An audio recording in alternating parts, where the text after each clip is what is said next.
On the first Thursday in December, a very tall and very fine Christmas tree is lit in London's Trafalgar Square for all residents and visitors to the city to enjoy during the festive season. However, few people know that the tree has in fact travelled from our homeland of Norway, from Nordmarka, which is just outside of Oslo, where my father and Viking chairman Torstein Hagen grew up, in a little red house on the edge of the forest. The Christmas tree is part of a long-standing tradition between Norway and Britain that started all the way back in 1947.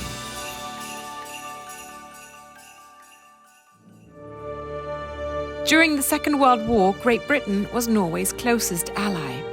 The Norwegian king and government fled to Britain as Norway was occupied, and it was from London that much of Norway's resistance movement was organised.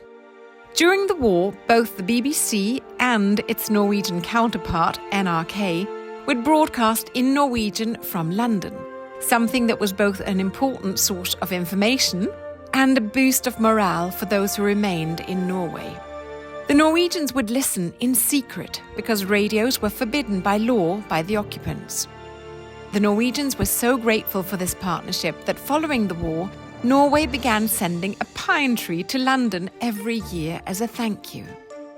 This year marks the 75th anniversary since the first tree was sent to London as a thank you for Britain's help during the Second World War.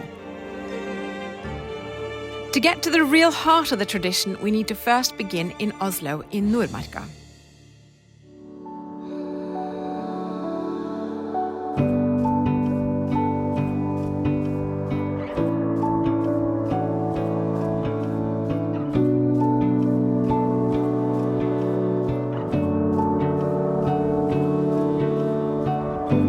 The area is full of snow-covered forests, about 16,000 hectares, which are populated with moose, lynx, roe deer, wolves, and of course pine trees in this special place. Foresters scour the forests for worthy pines, which are then protected and cared for over many years to secure optimal growth.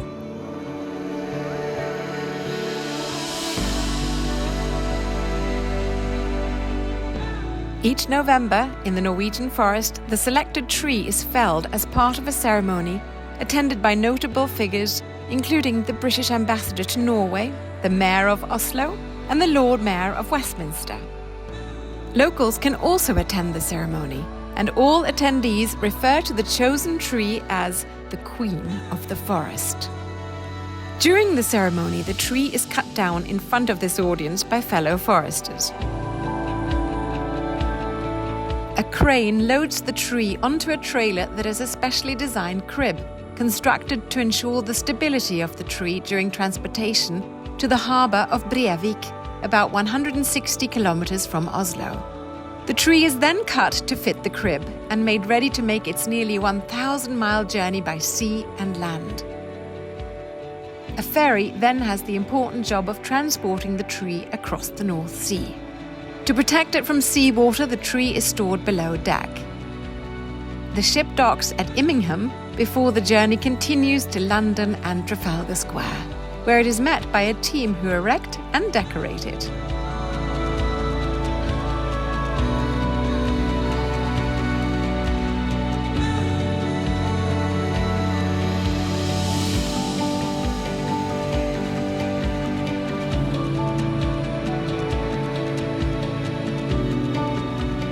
To celebrate the tradition, crowds gather each year on the 1st of December for the annual Christmas tree lighting in Trafalgar Square. Once evening has fallen, the stage is set for the tree lighting ceremony. It's a lovely atmosphere where spectators can join carol singing alongside the Salvation Army Band, who play and bring a festive cheer. The hundreds of spectators wait eagerly for Oslo's mayor to throw the switch. 4, 3, 2, 1. The 500 to 600 light bulbs on the tree are energy efficient and remain lit for 24 hours a day until 12th night on the 6th of January. The tree symbolises for me a sense of community, a sense of belonging, and a friendship. It's a friendship between Oslo and London, between Norway and the UK, and it's brilliant to see so many people come from all over to witness the ceremony. To remind all passers-by of the tradition, there is a plaque placed at the base of the tree. The plaque reads, "This tree is given by the city of Oslo as a token of Norwegian gratitude to the people of London for their assistance during the years of 1940 to 1945. Despite the tradition now being 75 years old, it still remains a very special connection all these years on. For many Londoners, the erection and lighting of the tree, accompanied by the sound of carol singers, signals the start of the Christmas season. These days, the Christmas tree, widely considered the most famous in the UK, is a symbol of friendship, hope for the future, peace, and solidarity. When there is unfortunately ongoing turmoil and uncertainty around the world, to have this tradition continuing for decades is a very important sign of stability, of friendship between nations, of dialogue and real commitment to understanding other people.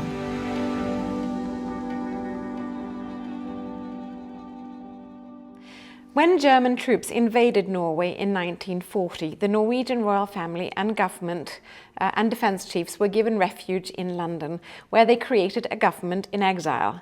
The then King Haakon and Crown Prince Olaf lived much of the war at Bowdoin House, home to dear Viking friends Michael and Daphne Dormer, and actually distant cousins of mine, who in recent years opened their historic home to Viking guests.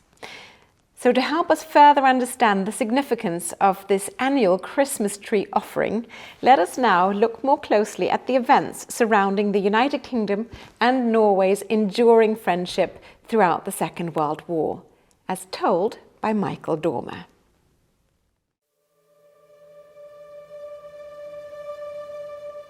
At the narrowest part of the Oslo fjord lies Oscarsborg. Constructed in the 17th century and equipped with ancient cannons, few give much thought to the old fortress. But in the spring of 1940, this tiny outpost proved pivotal when the Nazis set their sights on Norway. As the warship Blücher tried to stealthily lead an invasion flotilla past the fort, Colonel Birger Eriksen had but moments to identify whether the ship in the pre-dawn darkness was a friend or a foe, and bravely took the decision to unleash the old cannons Moses and Aaron at point-blank range. The result was devastating. Land-based torpedoes followed in a withering barrage. It was a moment that changed the course of the world. Colonel Birger Eriksen had been right. The Blücher had been the pride of the German Navy. The Blücher blew up, exploded and sank bang in the middle of the Oslo fjord. Nobody could get past.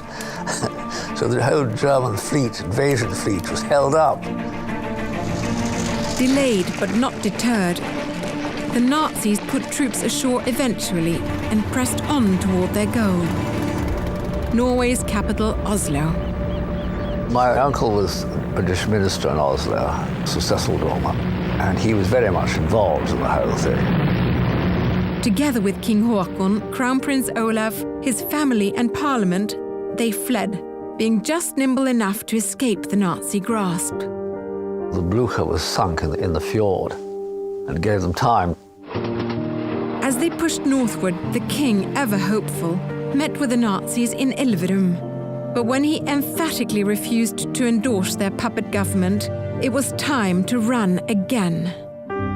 They split into small groups. The king and crown prince stayed together, while Crown Princess Märtha took Princesses Ragnhild and Astrid to her homeland, unfriendly Sweden. And the Swedes were not very hospitable or very keen on having them, and so they left more or less immediately for America. Early on, the Allies landed troops, and the king sought them out. But with multiple losses and the need for soldiers on the battlefields of France, the call was made to withdraw. And the king was left to do the unthinkable. He had to leave with the Allies. He was certainly very reluctant to leave, First time they wanted him to leave, he wouldn't. And then his government and my uncle persuaded him it was the best thing to do. It was the only thing to do, really. Otherwise, he could be taken prisoner by the Germans and used as a hostage and all sorts of things. King Haakon grudgingly agreed to depart from Tromsø, but only after one task was complete. The king said the crown must not leave the country, so it should be hidden. And these two old gentlemen, King Haakon and my uncle, climbed up the cliffs in this cave and buried the crown in the cave. And there it remained for the whole war. They came back after the war and it was safe and sound. After nearly 2 months of eluding the Nazis, the king was left to watch helplessly as Norway disappeared beyond the horizon. The British government sent a battleship called the Devonshire to take the king and the government. My uncle was on the ship with them, on the Devonshire with them. For King Haakon VII, born a Danish prince, and one of the only monarchs ever to be elected by referendum, his loyalty to the people of Norway ran deep. And his reluctance to leave his country was particularly strong. They came to England and they stayed, first of all, at Buckingham Palace. And then the bombing of London was so intense that it was the middle of the Blitz that the Norwegian government said they better find a safer haven. And I think probably with the help of my uncle, they chose this house here, Bodø House. I was 9 years old, and I can remember very clearly all these great fleet of cars coming up the drive the day they all arrived. I was told to keep well out of the way, not to appear at all. So I was upstairs, but I was told next day that I could come down. I was presented to the king in the library here before lunch. All the grown-ups were having drinks before lunch there. And, I waited outside the door, having been presented to the king, and to watch them all go to lunch. And he came out. He saw me hiding behind the door, rather. And he said, "Michael, what are you doing there?" So I said, "I just watch you all go to lunch, sir." And he said, "Well, come with me." And he picked me up in his arms and carried me into the dining room, dumped me down on the chair next to him, and talked to me all through lunch, after which I was never nervous of him again. You know, he was so nice always.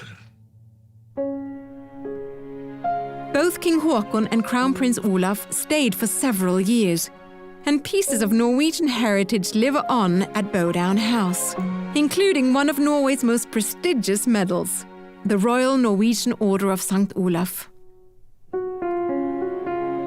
While most days at Bodø were focused on the war, the Crown Prince still found time for a young Michael Dormer, who developed a long-standing friendship with Norway's future king. King Olaf was absolutely sweet to me. He was very nice. I had a lot of toy soldiers, and he used to come and play sort of war games with me on the floor. And then after the war, of course, we went and stayed with him. He was, how can I describe him? He was immensely kind, charming, very, very, very nice indeed. And you could certainly tell he was a king. Sadly for Crown Prince Olaf, the idyllic life of a king eluded him when Crown Princess Märtha was taken by cancer just 3 years before he ascended to the throne. He was never the same. I once, rather impertinently I suppose, said, "Is it fun being a king?" And he said, "Well, yes, sometimes it's fun, but you have no idea how lonely I am." They stayed here until 1943, when the house was taken over by the Air Ministry, principally for planning the landings in North Africa and then eventually the D-Day. And so we all moved. My mother found a house called Follington Park, just outside Windsor, and we all moved there, the whole lot of us. Despite the inviting surroundings, King Haakon remained a driven man, as he ran the Norwegian government in exile and most famously delivered speeches regularly to Norwegians via BBC radio, stoking the passions of his citizens as they fought for a free Norway.